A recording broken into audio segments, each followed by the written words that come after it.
우선 출애굽기 20장 12절 10계명 부분, 오늘 5계명 보겠습니다. 됐죠? 우리 5계명 같이 봅시다. 12절 내 부모를 공경하라. 그리하면 내 하나님 여호와가 내게 준 땅에서 내 생명이 길리라. 예. 그다음 다시 마태복음 22장 35절부터 40절까지 보겠습니다. 됐죠? 예. 35절부터 40절까지 우리 같이 한 목소리를 보겠습니다. 그 중의 한 율법사가 예수를 시험하여 묻되 선생님, 율법 중에서 어느 계명이 크니까? 예수께서 이르시되 내 마음을 다하고 목숨을 다하고 뜻을 다하여 주 너희 하나님을 사랑하라 하셨으니 이것이 크고 첫째 되는 계명이요 둘째도 그와 같으니 내 이웃을 내 자신같이 사랑하라 하셨으니 이 두 계명이 온 율법과 선지자의 강령이니라. 우리 지난 시간에 4계명 봤습니다. 안식일을 기억하게 거룩하게 지키라. 그런데 그럼 그 안식일을 지키는 것은 우선 하나님을 예비하고 섬기고 또 가난한 이웃들 돌보고 또 휴식도 취한 안식을 하는 그렇게 하는 것이 안식일을 제대로 지키는 것이다. 오늘 말은 주일을 주일답게 보내는 것이다. 네. 오늘 이상한 날이 있죠, 그죠? 하다 보면 오늘 보니까 점심을 먹는데 보니까 평소 때 점심 한 반 정도밖에 안 되는 것 같더라고요. 그러니까 멀리 가서 예배 본 사람도 있고 뭐 여러 가지 사정이 있겠지만은 좀 그래요. 그러면서 하필이면 또 지난 주일에 이 말씀을 나눴는데 오늘 주일날 그냥 이렇게 저도 목회하면서 보면 그런 때가 있더라고요. 좀 그럼 너무 마음이 그냥 이렇게 쓰리고 그래 아팠는데 이렇게 좀 그렇습니다. 예. 아무튼 우리가 하나님 말씀 듣고 배운 대로 정말 순종하며 살아야 되겠다는 마음을 확고히 가지 아니하면 참 어려운 것 같아요. 오늘 아침에 나오기 전에 제가 요새 보고 있는 책이 몇 개가 있는데 그 중에 그 하나님에 대한 지식이란 그런 책이에요. 근데 그게 책이 너무 잘 써져 있어요. 근데 오늘 이렇게 그 출발하기 전에 부분이 예수님이 부유한 자로서 가난한 자가 되었다 하는 그 부분이 그 말씀이었어요. 그 말씀이면서 우리가 과연 주님 닮아서 가난한 자로 살고 있느냐 하는데 근데 이제 대부분의 사람이 그렇지 못하다 이거죠. 그냥 그건 그냥 관념으로만 알고 있고 정작 우리 예수님이 가난해진 것을 생각하면 그렇잖아요. 하늘에 있는 모든 영광을 버리고 인간 중에서도 아주 그러니까 보잘것없는 인간으로 오셨거든요. 그리고 인간이 간 온갖 걸 다 했지 않습니까? 근데 우리가 주님 뒤를 따라가고 주님 닮아간다고 하는데 과연 그 말씀대로 하고 있느냐 하는 것이죠. 그러니까 못하고 있다 한마디로 그것입니다. 그 말씀을 읽으면서 그러니까 내 자신을 돌아보지 않을 수 없습니다. 이거 안 되겠구나. 에? 안 되겠구나. 아직까지도 너무 많이 내가 아무것도 아닌 것 잡으려 하고 있고 아무것도 아닌 그것에 매여서 정작 그렇게 못하고 있다는 그런 반성을 많이 하면서 왔어요. 근데 오늘 그 상황하고도 어떻게 또 연결되는 그런 걸 느낍니다. 아무튼 오늘 말씀 보면서 아까 우리 이 집사님이 뭐 이렇게 이상한 걸 가지고 있더라고. 이건 뭐냐 그랬더니 그게 뭐 포도주 이렇게 하는 거라고, 포도주 넣는 뭐 하는 거라고 그러더라고요. 이쁘게 생겼어요. 그러더니 결국 이 집사님 하는 말이 오후 예배에 말씀 못 듣고 찬양만 간다는 거예요. 그게 결국 그 말이에요. 내가 왜 뒤로 물러가느냐, 앞으로 나가야지. 그러면 아마 이 집사님도 되게 참 그 말이 쓰라렸을 겁니다. 그러니까 우리 황 집사님 옆에서 바로 내 말이 그렇다 그런 식으로 이야기를 하고 그러더라고요. 참 잘 생각해 봐야 될 것 같습니다. 자, 오늘 5계명인데요. 우리 5계명 보면서 참 저 자신이 또 이 부분을 또 제가 준비도 하면서 또 많이 반성하는 부분입니다. 자, 한번 우리 같이 읽어보면서 같이 하겠습니다. 하나님은 제 5계명에서 무엇을 요구하십니까? 내가 나의 부모와 나에 대하여 권위를 가지고 있는 이들에게 모든 존경과 사랑과 충성을 보여주며 그들의 선한 가르침과 교훈에 적절히 따름으로 스스로 복종하고 또 그들의 약점과 실수를 참을성 있게 견디는 것입니다. 왜냐하면 그들 손으로 우리를 다스리는 것이 하나님을 기쁘시게 하는 것이기 때문입니다. 오늘 우리가 아까 마태복음도 읽었지만은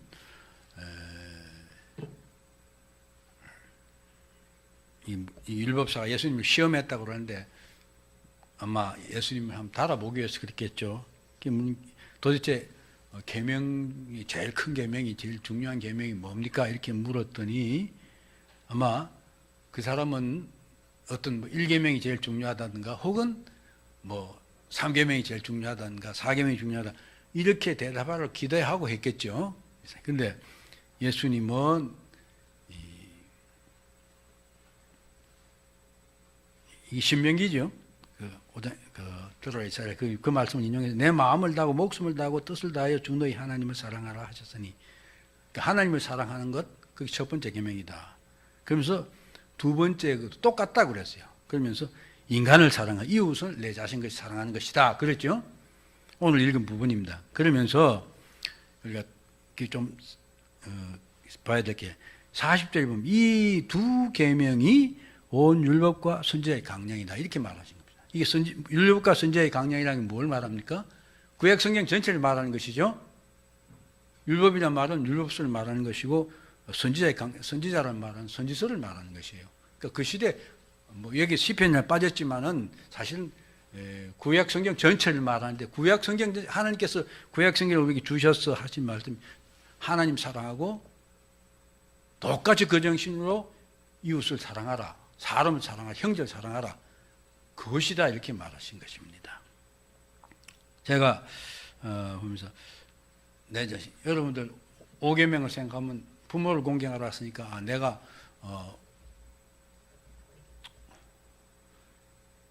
내 부모에 대해서 제대로 공경했느냐 하는 우선 이런 생각만 하지 않습니까? 그렇지 않습니까? 근데 이제 오늘 우리가 지금 문답에서도 보면 그렇죠? 이 계명이 그것만이 아니다 분명히 말하고 있는 것입니다. 우리 처음에 할 때도 10계명은 굉장히 적극적으로 확대해서 해석해야 된다. 결국 10계명이라는 것은 10가지 계명을 냈지만은 구약에 있는 모든 것을 요약 축약해서 한 것이다. 바로 그걸 역시 오늘 다시 확실히 말하고 있는 것입니다. 그래서 보면 저희 답에 보면 부모와 나에 대해 권위를 가지고 있는 모든 이들에게 그러니까 말하자면 우리가 어떤 조직 속에 속하든 안 속하든 간에 소위 내 위에 있어서 나에 대한 권위를 갖는 사람이다 이것입니다. 조직 속에 있으면 내 상급자가 될 것이고 가정에서는 부모가 될 것이고 다 그걸 전체를 말하는 것입니다. 교회 속에는 교회를 이끌어가는 목사님이나 혹은 장로님들 이런 분은 다 해당되는 것이죠. 그들에게 존경과 사랑을 충성을 보여줘야 된다. 그리고 그때 가르침에 그러니까 우리가 따라야 된다. 스스로 복종하면 따라야 된다. 그러면서 정작 그들의 약점이니까 모자라는 점에 있어서 우리가 참고 견디면서 그걸 받아줘야 된다는 것이죠. 왜? 하나님이 바로 그렇게 하는 걸 기뻐하셨다는 것이에요. 하나님께서 이 세상에 만드는 질서는 하나님께서 만들어주신 거다. 그것입니다. 자, 우리가 이제 1계명부터 4계명까지 살펴보고 오늘 5계명은 그러니까 돌판으로만 첫 번째 돌판이 끝났고 두 번째 돌판으로 온 것입니다. 그렇죠? 근데 우리가 1계명부터 4계명을 자꾸 할 때도 제가 계속 반복해서 말씀드렸습니다만은 아무튼 하나님을 사랑하고 하나님을 높이고 하나님을 예배하는 것이 그 1부터 4계명의 기본 정신이다. 그것이다. 그것이었습니다. 이제 오늘 두 번째 돌판을 보는데 예수님이 이미 요약해서 말씀하셨으니까 뭐 오늘 우리 문답에서 나왔지만은 사람을 사랑하는 것이다. 이것입니다. 이웃을 사랑하는 것인데 그러니까 이 계명은 사람을 먼저 대상으로 하고 있고 그러면서 이 정신이 또 뭐 하나님 사랑과 연결되는 것이죠. 그래서 직접 대상은 사람을 사랑하는 것이고 하나님은 간접 대상. 사람 사랑을 통해서 하나님 사랑을 드러내고 한다. 자, 밑에서 그렇게 설명하고 있습니다. 봅시다. 예수님 말씀과 1계명의 4계명에 살펴본 내용들을 우리가 연결 생각해 보면 각 돌판이니까 모든 계명은 결국은 기본 정신은 하나님을 높이는 것이기 때문에 하나님을 예배하는 것이기 때문에 영적인 예배가 의식적인 예배가 더 중요하다. 우리가 1부터 4하면서 계속 그렇게 말씀했는데 그걸 말하고 있다. 또 각 돌판의 계명을 범하는 것은 하나님으로부터 엄중한 형벌이 있다. 그리고 하나님을 사랑하는 것과 이웃을 사랑하는 것은 불가분의 관계에 연결되어 있는 것이다. 그렇기 때문에 우리가 첫째, 우리가 1계명 4계명에서 이걸 철저히 지켜야 된다. 복종해야 된다. 그렇게 했는데 마찬가지로 둘째 돌판에 있는 명령도 똑같이 지켜야 된다.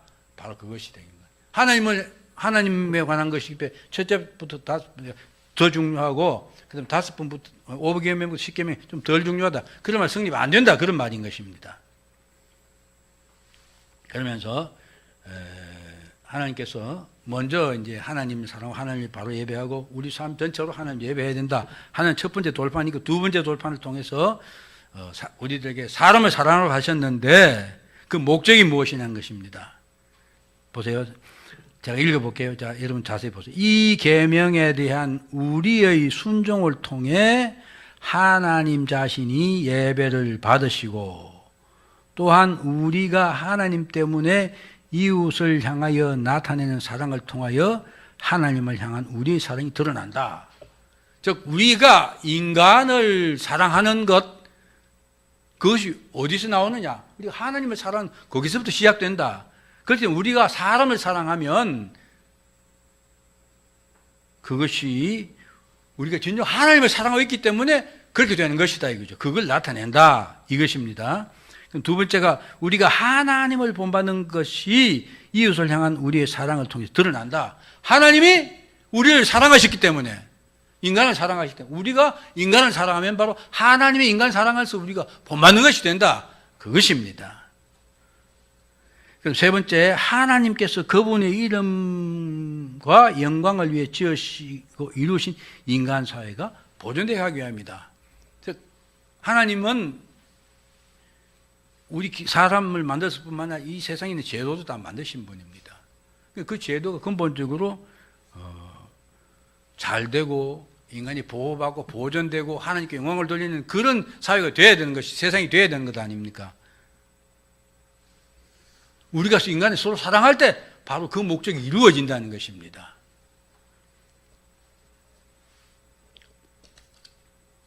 굉장히 넓게 생각해야 된다. 넓게 봐야 된다는 걸 알 수 있습니다.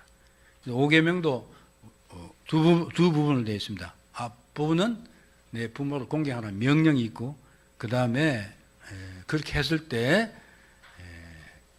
장수를 누리게 된다 하는 그 장수에 대한 약속 두 부분으로 되어 있습니다.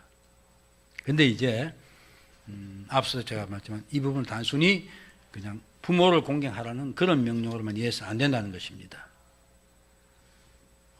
이미 우리가 문답에서 봤다시피 하나님이 이 계명으로 우리들을 다스리려 주신 모든 권위들에게 복종하라 우리에게 명령하셨다 이것입니다.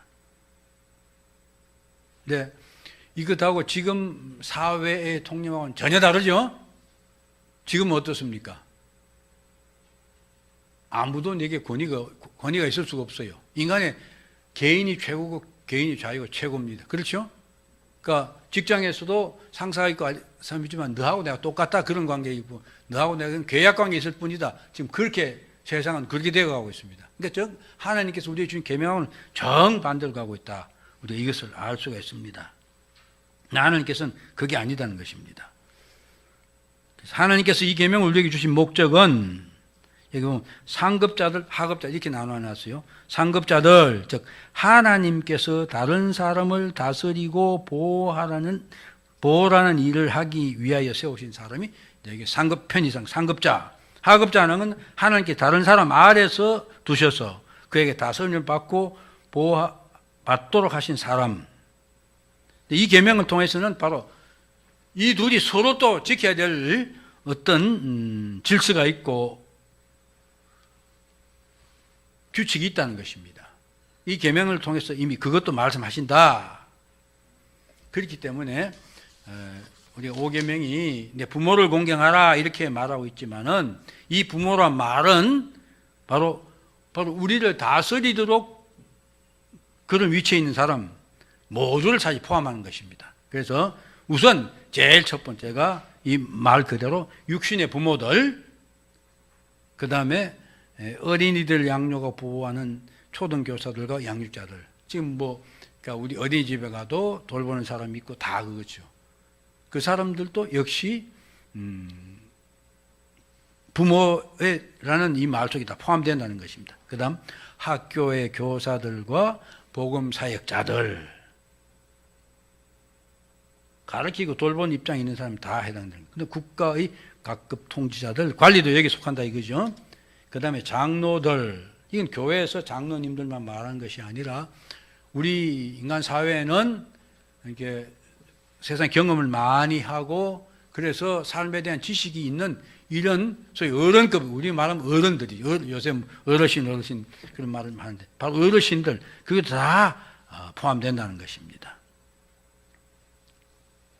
그럼 그 밑에 구절 보세요. 이들은 땅에 악인들이 늘어나기 시작해 하나님이 그들의 수행하는 임무 안에서 하나님의 대리인으로 우리를 다스리며 보호한 자로 정하신 사람이다. 즉 이게 한마디로 그러니까 부모라는 말 속에 포함되는 그 모든 사람들은 사람들이 악해지니까 점점 문제가 되니까 하나님께서 그들 하여금 하나님을 대신해서 자기 영역 속에서 다른 사람을 위해서 소위 하나님이 하는 일들을 하도록 세운 자들다. 그렇기 때문에 우리는 남의 밑에 있는 입장에 있는 사람, 좀 다스림을 받는 사람, 그런 입장에 있다면 그게 순종해야 된다는 것입니다. 그러면서도 그 다음에 보면 그러면 왜 이렇게 부모라는 말로 대표적으로 썼느냐, 부모를 공경하라 이렇게 말씀하셨느냐. 그것은 바로 우리가 그러니까 다스림과 다스림을 받는 그런 관계 속에 인간 사회에서 제일 먼저 생겨난 것이 부모와 자식 간의 관계죠. 그렇죠. 아담과 하와를 통해서 그 밑에 인간들이 생겨난 것입니다. 그렇기 때문에 부모의 권세와 통제가 사람 사이에 세워진 최초의 것이기 때문에 그렇다. 그래서 이걸 대표로 썼다. 그러면 그 다음 두 번째, 모든 통치 형태들이 부모의 통치 형태에 따라서 형성되고 시행되어야 된다. 자는 말이죠. 우리가 직장에 있는 상하 간의 관계나 어느 곳에 있든지 우리가 소위 다스리고 지시를 내리고 지시를 받아야 되는 그런 관계 다 그렇죠? 어디 가나 그런 게 항상 있습니다. 그 관계는 가장 그 표준적이고 바람직한 부모 자식 간의 관계가 같은 것이다 이것입니다. 그렇죠? 만약에 우리 사회가 남 윗자리에 있는 사람이 내가 내 자식들을 생각하고 돌보고 챙기고 또 자식이 반대로 부모를 공경하고 따르고 하는 그런, 요새는 뭐 부모 관계, 자식 관계도 많이 다 깨져 버렸지만은 인간이 소위 개인 중심으로 감으로 깨진 것이죠. 그러나 가장 바람직한 것은 바로 그런 관계다 이것입니다. 그렇기 때문에 부모를 공경하라 이렇게 말씀하셨다. 또 이 형태의 통치 형태가 사람들에게 가장 알맞은 것으로 사람들이 기꺼이 그것에 굴복하기 때문이다. 그렇죠? 우리 밖에 나가서 다른 사람, 내 직장 상사 말 잘 안 듣는 사람, 그래도 부모 말은 잘 듣는 편 아닙니까? 그렇죠? 바로 그렇다. 그 다음, 부모를 멸시하고 불순종하는 것은 하나님께 극심하게 벌하는 가장 악독한 죄다. 이렇게 보면, 구약성경에도 보면 부모에게 잘못하면 돌로 쳐 죽이라고, 그걸 대표적으로 그렇게 말하고 있다 이것입니다. 그래서 부모를 공경하고 순종하라는 명령은 특별한 힘을 갖고 있다. 그래서 이 계명은, 5계명은 뭐, 부모를 공경하라는 계명은 우리에게 부모만이 아니라 우리의 위에서 권세를 지닌 모든 자들을 공경, 처음에 답에서 나온 것이죠. 하며 복종할 것을 명령한다. 더 나아가서 이 계명은 다스리는 자와 다스림 받는 자를 서로 상호간에 감당해야 될 의무가 있다는 것입니다. 그것까지도 명령하고 있다.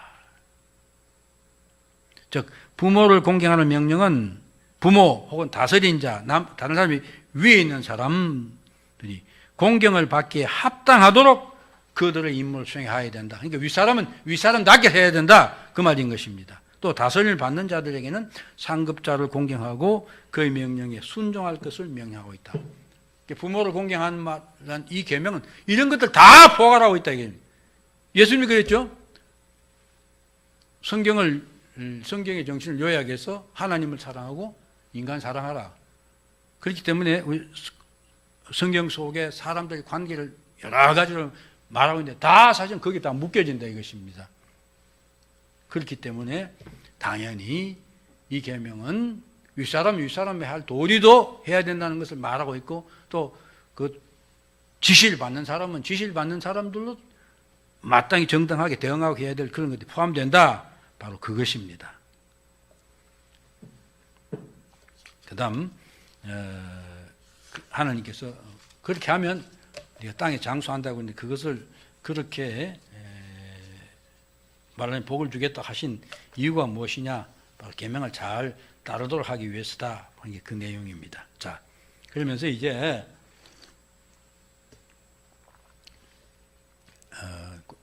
그 밑에 보면 좀 잠깐 띄었죠. 다스린 자들과 하급자들이 합당한 덕목들. 우리가 바로 내가 부모의 역할을 반대로 자식의 역할을 혹은 다스린 사람 혹은 다스림 받는 사람의 역할을 하기 위해서 우리들이 가져야 될 소양 덕목들이 어떤 거나 쭉 다 나열해 놨습니다. 자, 찾아봅시다. 부모는 자녀를 양육하고 길러야 된다. 그 다음 자녀들을 상해로부터 보호해야 된다. 그 다음 훈육해야 된다. 가르치고 훈계도 해야 되고. 그 다음 여기 가정의 규율에 속하는 징계로 다스려야 한다. 지금 저희 집에도 제 아이들하고 그다음 밑에 손들 두고 저하고 그 관계에서 교육관의 차이가 있어요. 저는 성경은 분명히 말하죠. 애들 잘못하면 어떻게 해요? 매로 때리라고 되어 있습니다. 그렇죠?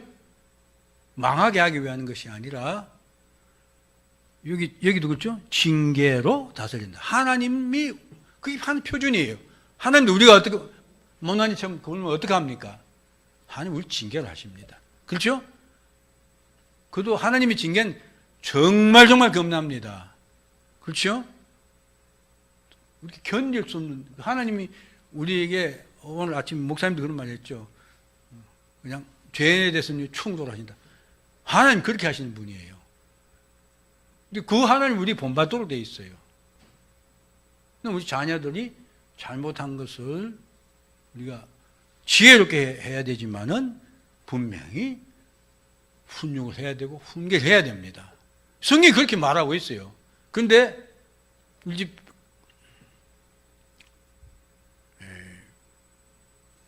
난 딸 둘다 보면 특히 큰 녀석이 더 그런데 그 녀석은 막 이유가 있어요.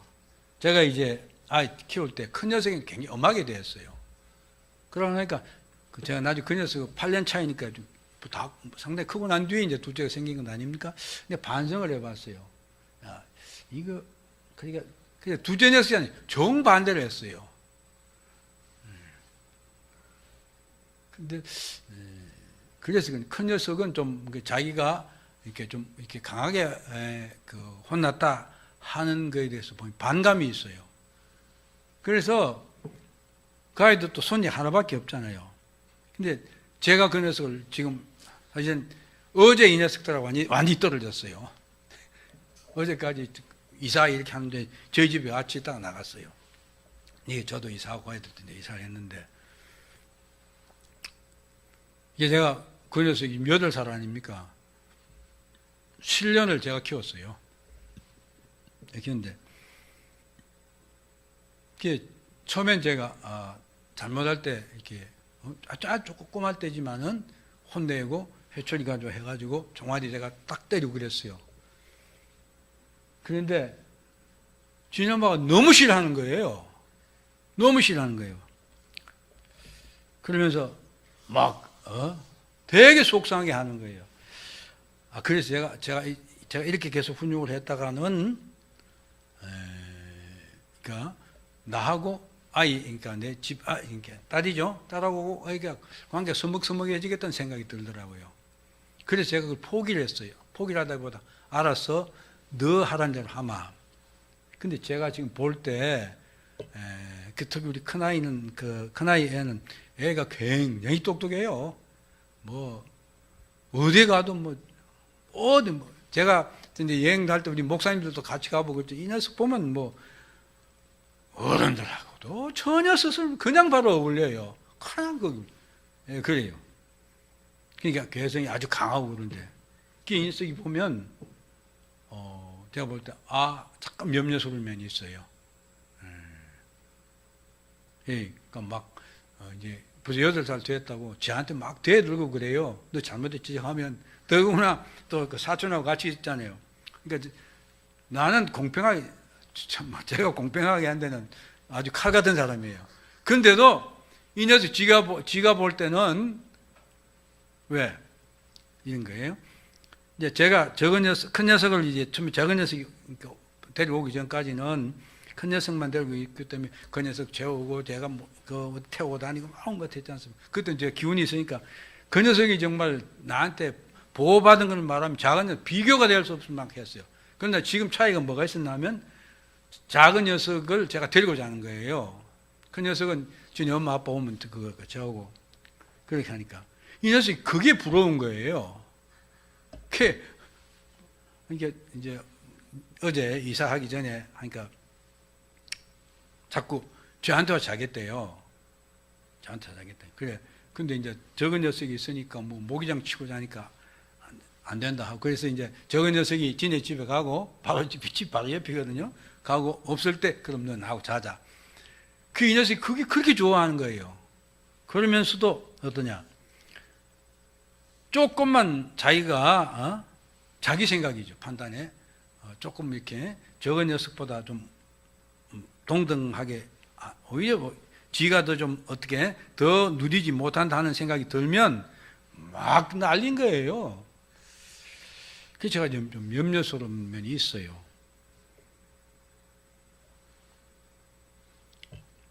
그 왜 큰 아이들이 왜 그러니까 내 자식들이 여기나 지금 소위 미국식 교육이에요. 지금도 그 아이들 교육에 관해서는 저 구라파식 모델이 있고 미국식 모델이 있어요. 미국은 어떻습니까? 동등한 인격이지요. 그래서 자유방임이라는 건 아니지만 아무튼 이게 매로 때리거나 못하게 하잖아요. 지금 미국은 가서 매 때리면 어떻습니까? 부모 잡혀가요. 그렇죠? 구라파는 안 그래요. 지금도 영국이나 프랑스 애들 매일 때려요. 근데 성경에 가르치면 뭡니까? 때리라는 것이에요. 때려서 키우라는 것입니다. 지금 그것을 포기함으로 혹은 그것이 이론적으로 잘못됐다. 그게 뭡니까? 소위 인간관계 그런 것 소위 만든 학문이 뭡니까? 성경이 아닌 학문이에요. 그거 갖다 그걸 우리 삶에다 그 가치관을 적용시키니까 그런 교육관이 나오고 그렇게 되는 것입니다. 그 결과가 뭡니까? 우리는 성경으로 돌아가야 됩니다. 성경으로 돌아가야 됩니다. 지금 이건 조금 이야기 주제가 벗어났지만은 우리나라도 지금 뭡니까? 뭐죠 그 뭡니까? 동성 간의 관계하고 결혼하는 거 있잖아요. 그렇잖아요. 미국은 이미 2계준과 3계준 빼고 다 이미 동성혼인 오바마 대통령 때 그게 다 법이 그렇게 됐대요. 근데 우리나라도 지금 그 법을 헌법 속에 넣는다는 거 아니에요. 헌법 개정하면서. 그러면서 추진하고 있다고 보니 아마 대부분 다 받았을 겁니다. 그 기독교인들은. 그 반대 투표라고 저도 그 몇 번 반대 투표했는데 또 오더라고요. 그게 뭡니까? 잘못된 인간관, 인간 중심의 학문에 의해서 나오는 것입니다. 그러니까 교육도 마찬가지다 이것입니다. 근데 결국은 성경은 결국 세상이 그렇게 되게 되어 있고 그래서 하나님이 예수님 다시 오시고 심판하니까 그렇게 가게 되어 있는데 우리는 그렇게 되는 세상 전체 추세 속에서 우리의 믿음을 지키고 우리가 이 하나님 말씀 붙잡고 주님 오시는 날까지 그 믿음을 지켜내야 되는 것입니다. 교육도 마찬가지입니다. 징계로 다스려야 된다. 그 다음 두 번째, 교사들은 어떻게 해야 되느냐. 맡겨진 학생들을 신실하게 가르치고 훈육해야 된다. 그리고 두 번째 보면 적절하고 적합한 규율로 다스리고 통제해야 된다. 이게 성경이 말하는 것입니다. 이것입니다. 그다음 통치자들의 임무는 하급자들에게 복종을 요구하고 불복종한 자들 벌함으로 십계명을 강력시켜야 된다. 즉 하나님이 명하신 것을 통치자들이 권한이 위임된 것은 동생을 자유하고 인간 중심의 세상을 만들어서 사탄의 권세 속에 들어가는 것이 아니라 하나님께서 그들 세우신 목적은 그게 아니죠. 하나님을 대신해서 인간들을 바로 세우기 위해서 주어진 것입니다. 그런데 이것도 이제 자꾸 잘못되어 가고 있는 것이죠. 그러니까 결국 망하는 것입니다. 이게 강력히 시행해야 된다. 십계명의 명령에 복종하는 자를 보호하고 복종하지 않는 자를 버려야 됩니다. 그런데 어떻게 되겠습니까? 이제 십계명을 지키고 하나님 말씀대로 살겠다는 사람들이 조금만 있으면 벌받는 시대가 우리나라에도 옵니다. 그렇게 되지요? 시민적 질서를 유지하기 위하여 실정법들을 제정해 시행해야 된다. 그때마다 필요한 법이나 규정들을 만들어서 하나님이 그들에게 위임한 권한을 제대로 수행하도록 해야 된다. 그다음 장로들과 지혜와 권위가 있는 사람들은 모범, 권면, 교훈을 통해서 다른 이들을 치료하고 돕는다. 그러니까 아마 우리 권사님이나 저 같은 나이 많은 사람들은 교회에서 모범, 권면, 교훈. 근데 요새는 교훈하려고 하면 안 들으려고 그러죠. 아까 제가 얘기했죠. 우리 손녀 그 녀석이 지한테 듣기 싫은 소리, 지 잘못을 지적하면 탁 이렇게 해요. 안 듣는다. 지 엄마가 그래도 지 아빠도 안 듣는다. 그래요. 그러니까 안 들을 거예요. 결국은 우리가 아는 사람이 행위로 본을 보일 수밖에 없습니다. 그렇죠. 쉽게 오늘 오계명을 통해서 하나님 우리에게 그렇게 말씀하신다는 것입니다. 이제 반대로 그러면 다스림을 받는 사람, 하급자들에 합당한 덕목은 당연히 위에 있는 자들을 공경해야 된다. 왜 그러냐? 그것이 바로 하나님께서 인간 사회에서 질서를 그렇게 정했다 이것입니다. 그래서 위에 있는 자들 세우신 하나님의 뜻이 바로 그것이기 때문에 당연히 그렇게 해야 된다.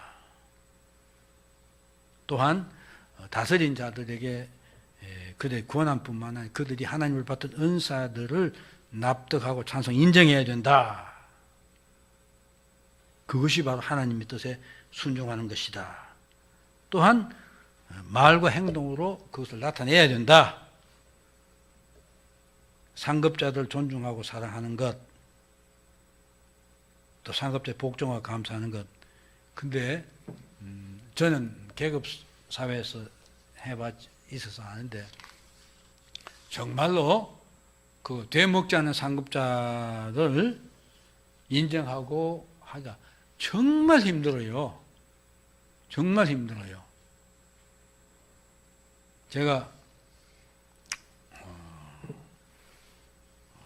참모를 하고 있을 텐데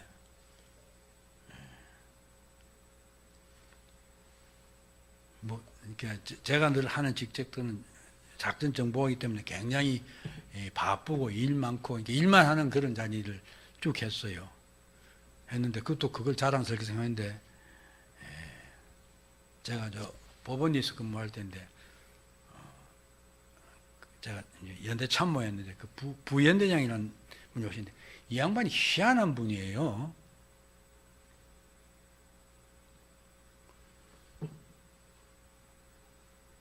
하루는 저보고 어느 식당으로 나오라고 그러더라고요. 일하고 있는 사람을 불러 나갔어요. 나갔더니 보니 자기 부인이 이제 그 남편 만나러 들어왔어요. 보니까 고깃집에 앉아있어요. 고깃집에 앉았습니다. 이게 결국 나를 불러낸 목적이 다른 게 아니에요. 자기하고 자기 부인이 왔으니까 나보고 밥 사라는 거였어요.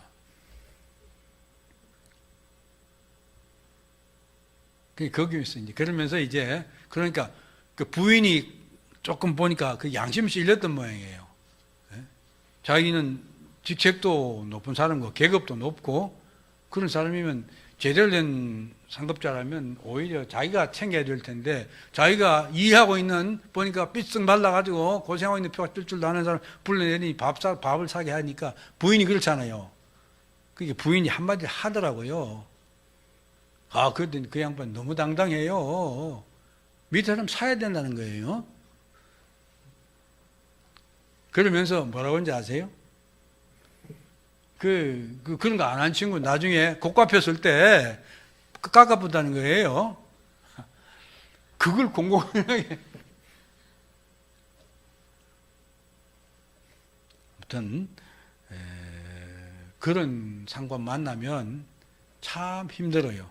참 힘들어요. 근데 우리 이미 나왔지만은 또 나오겠지만은 그런 사람들에 대해서도 우리가 밑에 사람을 할 반 다 해야 된다는 것입니다.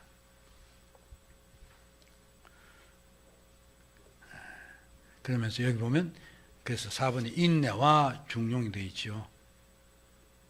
아까 문답에 나왔지만 부모나 상급자의 허물과 연약함을 참고 견뎌야 된다는 것입니다. 아마 우리도 그럴 때 많을 것입니다. 근데 요즘 우리 안 참죠? 교회 우리 한국 교회 사정이 그렇잖아요.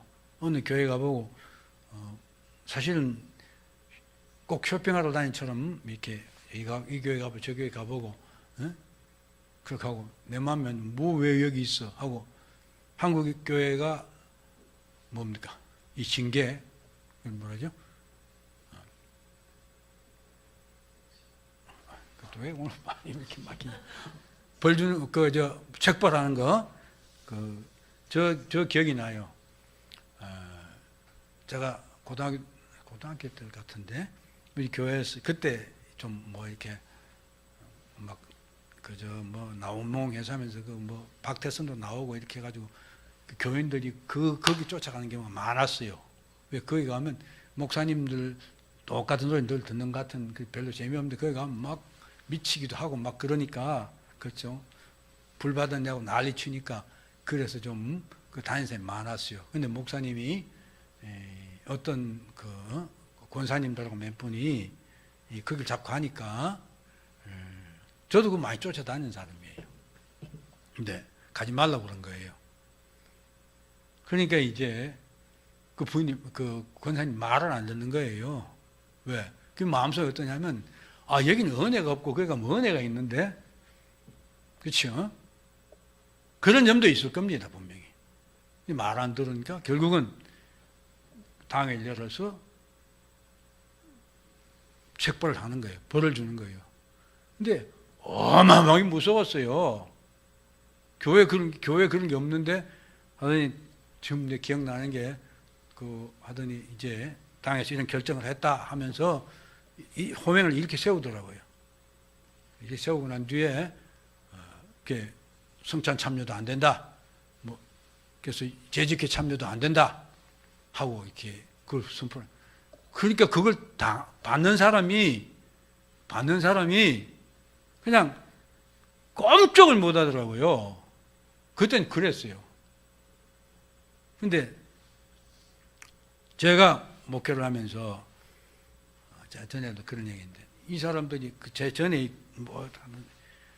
어떻게 교회 그 재정을 그렇게 관리했는지 뭐 특별 헌금을 해가지고 장학 헌금 해가 어느 날 주에 걷고 또 무슨 선교 헌금 해가 이렇게 따로 이렇게 헌금 외에 이제 특별 헌금을 하는 거예요.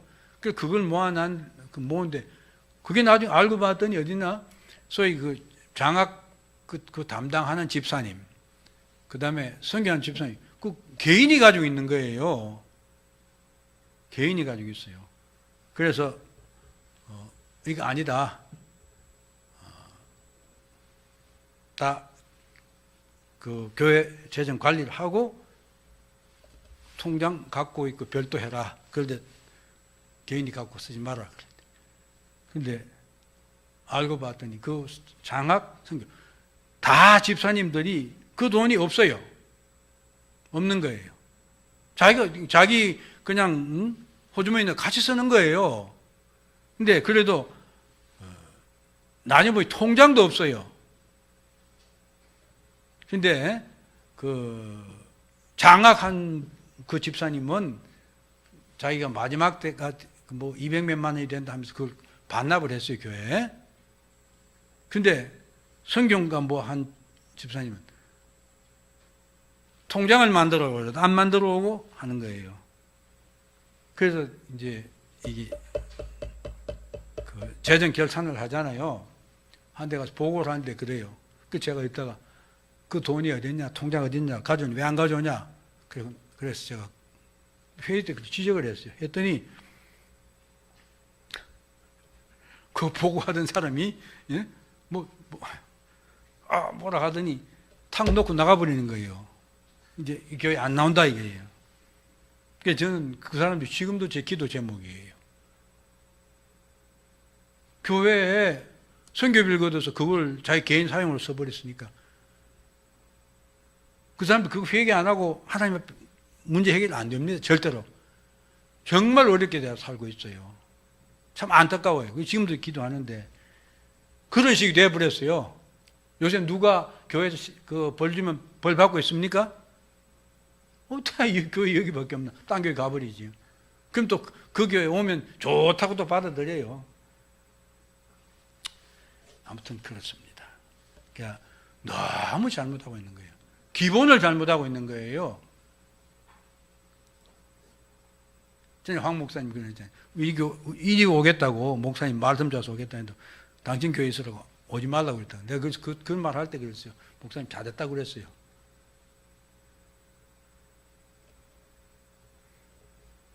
자, 아무튼 우리는 말씀대로 양심적으로 하나님 부끄럽지 않아야 됩니다. 하나님 앞에 가면 어떻습니까? 다 결산해야 돼요. 그래서 여기 보면 마지막으로 이제 상급자와 하급자 모두에게 요구된다. 우리 모두에게 요구되는 게 무엇이냐? 우선 보편적인 정의를 실천해야 된다는 것입니다. 보편적인 정의란 무엇이냐? 모든 법에 복종할 때 이루어진다는 것입니다. 그러니까 우리는 우선 하나님 말씀이 있습니다. 그렇죠? 그 다음 교회에 규정이 있습니다. 교회 법이 있습니다. 그게 맞춰야 된다는 것입니다. 그런데 안타까우지만은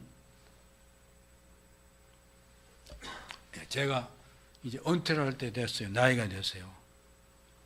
그래서 은퇴를 한다니까 저를 좋아하는 목사님이겠죠. 저는 목사님이 다 오더니 목사님 목사님이 한 교회인데 좀 더 하죠. 누가 뭐라 합니까? 좀 더 하세요. 예? 그 사람은 나를 생각해주고 내가 하는 것처럼 생각하는 거죠.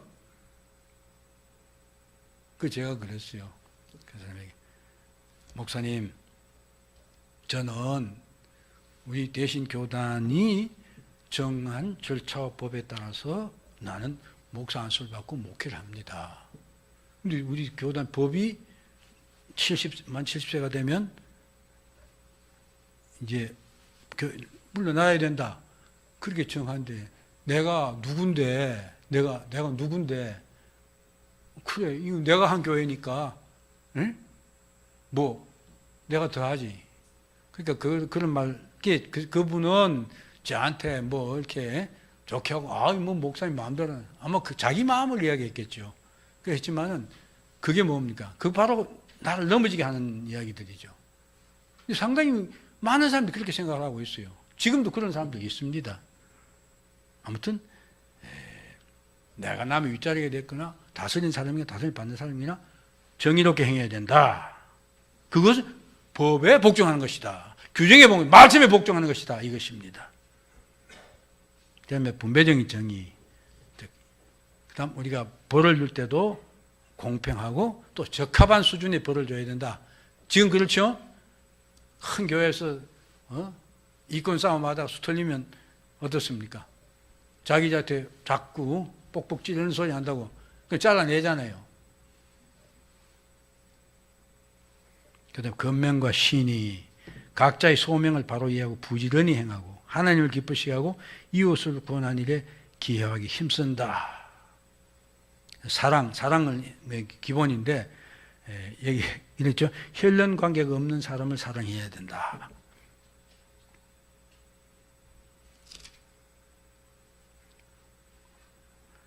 목사님 저기 예진이 앉아있는데 예진이나 다른 사람 똑같이 사랑하십니까? 아니면 예진이 더 사랑하십니까? 아니 바로 저한테 하는 소리입니다. 사실 그렇지요. 제가 그런 이야기를 해요.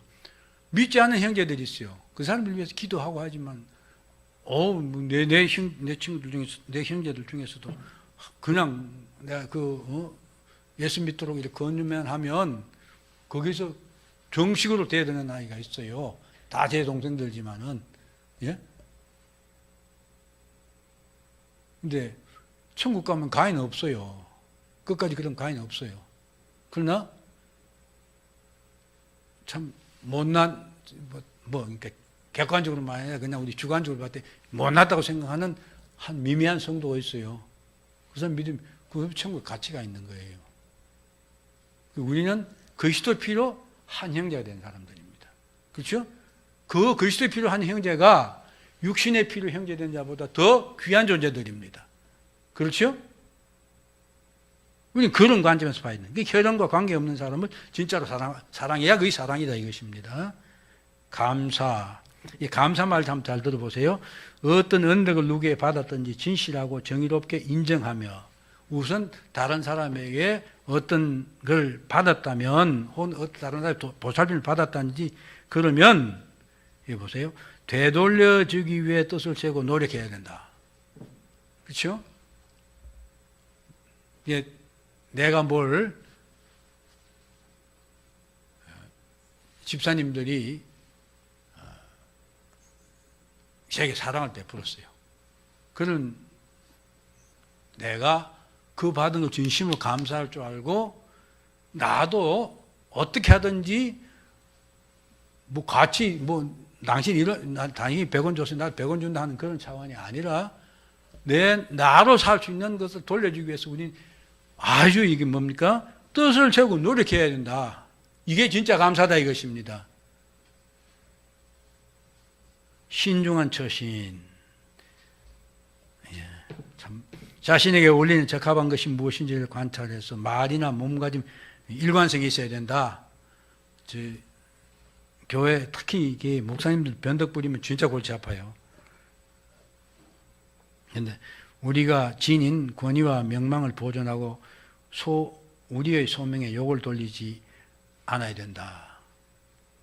특히 그다음 겸양, 우리 자신의 연약함을 알고 우리에게 어울리는 이상으로 자신을 높이지 않아야 된다.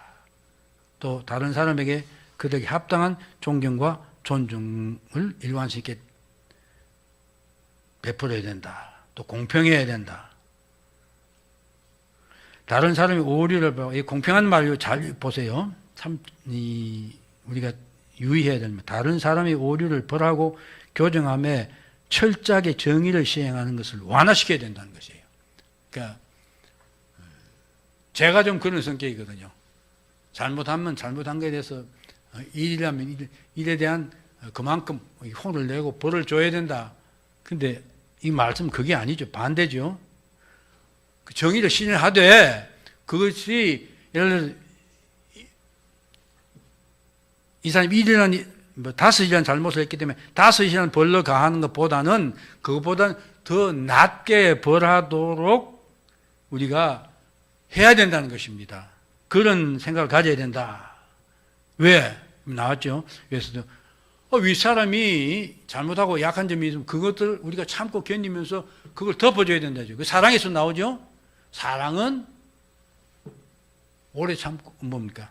오래 참고 모든 것을 그 7절죠? 아니 모든 것을 믿으며 모든 것을 바라며 모든 것을 견디는 거기에서 뭘 참는다는 말은 덮어준다는 말이라고 제가 지난번에도 말씀드렸습니다. 우리는 그렇게 하기로 했어요. 그래서 그 이웃의 사소한 결점들에 대해 인내로 견디며 부지런히 덮고 교정시켜야 된다. 이게 공평이라는 것을 우리가 딱 저울 뒤에 얹어놓고 이쪽이 일이니까 똑같이 해야 된다. 벌, 상 이렇게 하는 것이 아니라 우리는 서로를 했을 때 이 사람이 일이라는 잘못을 했는데 일이라는 벌을 주는 것보다는 그것보다 더 약하게 그러면서 거기서 나오는 어려움 이런 것들을 내가 감당하는 것 그것이 우리 성도들이 공평이라는 것입니다. 하나님 우리에게 그걸 요구하신다는 것입니다. 오늘 말씀에도 있죠. 내 부모란 그 나를 다스린 사람들의 약점이나 그걸 내가 감당하고 인내하라는 것입니다. 근데 그게 고린도전 13장에는 사랑이라 그렇게 말하고 있는 것입니다. 그 사랑을 우리가 하라는 것입니다. 자, 오늘 말씀 부모를 공경하는 말이 굉장히 그 계명이 광범하고 넓다는 것. 그들 우리들의 신앙생활과 삶의 태도 거의 안 미치는 부분이 없도록 다 구절하고 있다는 걸 우리가 알았습니다. 이 말씀대로 우리 자신을 한번 여러분들 가서 보십시오. 제가 이렇게 설명을 쭉 달아놨으니까 한번 보시면서 내가 과연 이렇게 살고 있는가. 근데 궁극적으로 이게 뭐라고 그랬습니까? 예수님 말씀이 하나님을 사랑하는 거고 사람을 사랑하는 것이라고 그랬어요. 우리가 사랑하기 때문에 하나님이 우리를 사랑하셔서 자신을 주시고 우리를 건져내셨잖아요. 우리가 우리의 믿음의 형제들을 사랑하기 때문에 이렇게 해야 된다. 그것입니다. 궁극적으로 우리가 사랑을 행함으로 5계명이 우리의 삶에서 제대로 이루어지게 될 것입니다. 기도합시다.